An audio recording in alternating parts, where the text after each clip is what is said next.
So we're barreling towards the dinner. It's coming towards 7 o'clock, but we're still delighted to be hosting delegates from the Southern Africa User Conference here in the Drakensberg.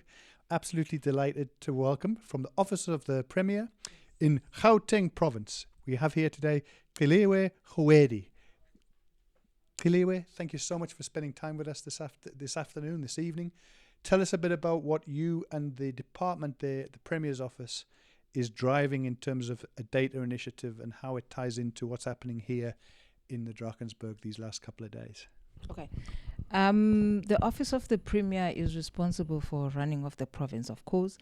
With that, you can't run any program without it being informed by data. So spatial information, spatial technologies then become the core of driving the strategy of the province, informing, decision making.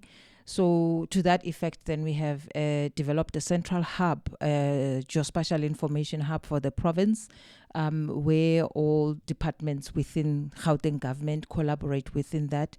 It then becomes the source of information for decision making for the entire province, including local government. So there is that collaboration. So we're managing it from, data needs, data information, data, and data sourcing to like the technologies that needs to be, sourced for us to be able to drive the strategy effectively.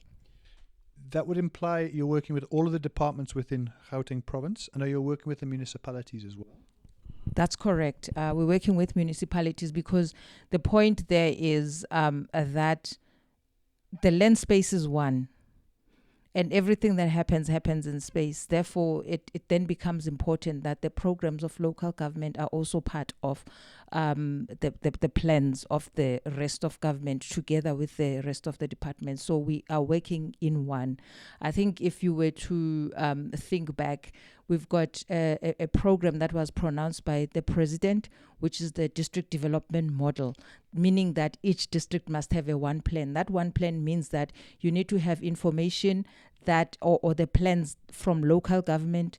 You need to have the provincial government plans also together with the national, so that you have one plan, then you have a single view of what government is actually planning in that space. And that can then allow you to sequence your budgets. It can allow you to sequence the infrastructure, that which province is responsible for, that which the municipalities, etc., etc. That's the thinking behind it. Correct. That's the thinking behind, and also the efficient use of space and effective service delivery at the core of it. It's effective service delivery. That we know that if a certain department is doing something, how does it connect with another initiative of another department? For instance, if we are to deal with the issues of poverty, social development has got a role to play, economic development has got a role to play, local government has got a role to play in terms of bringing basic services. So there's an integration of plans right there, so that we know that our targeted, public members of the public, we give them proper services that are actually aligned, and that makes sense. You got here yesterday with the rest of the delegates? You arrived yesterday? Yes, I got here yesterday. And so we've had last night an inspiring keynote address. Yes. That was amazing in terms of technology, AI, and the fears or lack of fear that we should be showing. And then today, a series of technical and inspiring conversations. What have been the things that have really been the takeaways for you? Things that you've really enjoyed hearing or have made you rethink about some of the opportunities that might be available to you and the department? It's actually the realization that we have tools in our hands, but we are not maximizing the potential use of those tools. And it's purely because I think of, the previous culture that, just as normal human beings have, how to deal with your data and all that, how to then embrace the incoming or the current, environment of AI and all that. So we've got all of those tools, but sometimes we tend to be bogged down to what I've been doing and how I've been getting it right, instead of, embracing the current innovation that is there. So there are those elements, and also embracing the issue that it's data at the core of it. Systems can be there, but it's data at the core of it, because systems are useless cannot run without the data in any case. So that's what is inspiring for me. Are there any of the particular Esri products that you are anticipating using or that are supporting you in the work that you're doing, this idea of the data integration at this stage? Are there certain elements that you are using on a routine basis or are really wanting to look at a tailored approach? Any thoughts on that?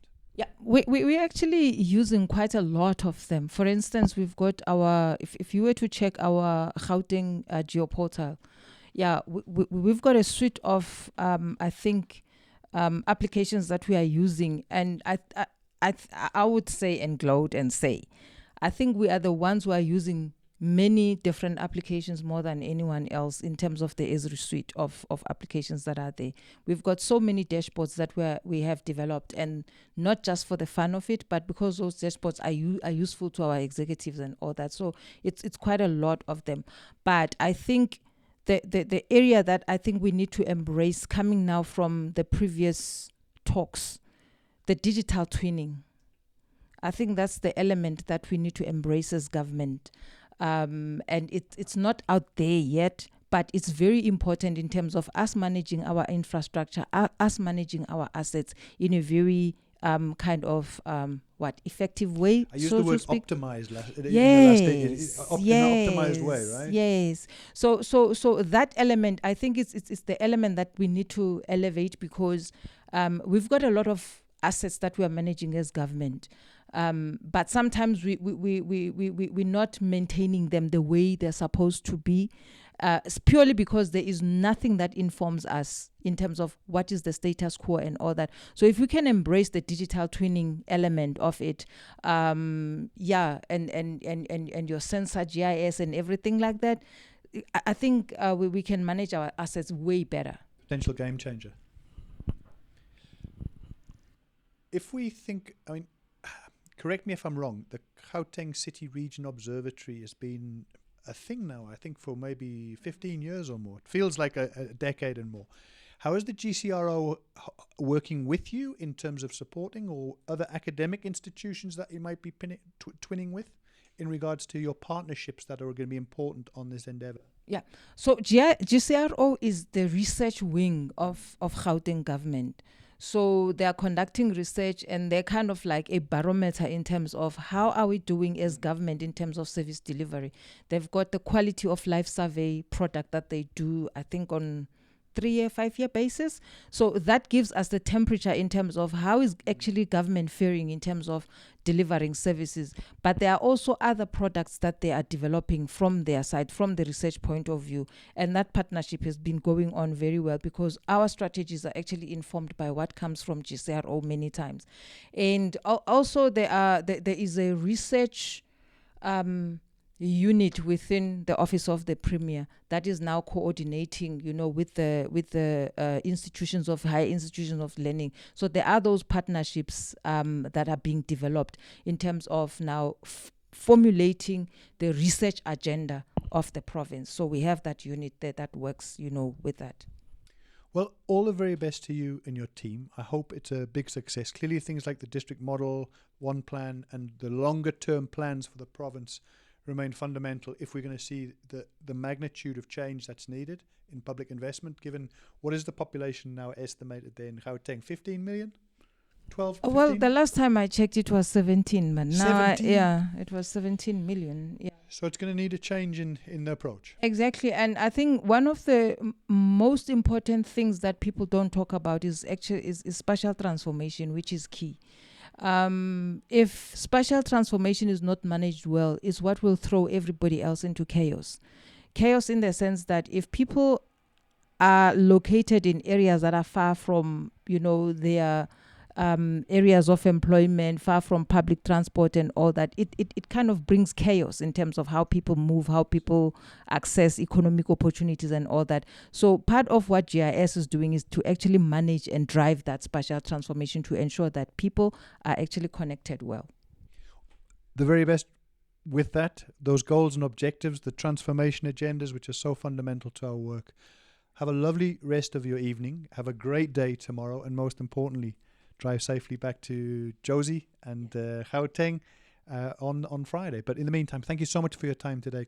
Thank you so much, and Peter. Enjoy the rest of your evening. You're welcome. Thank you so much, Peter. Thank you. Be Thank safe. you.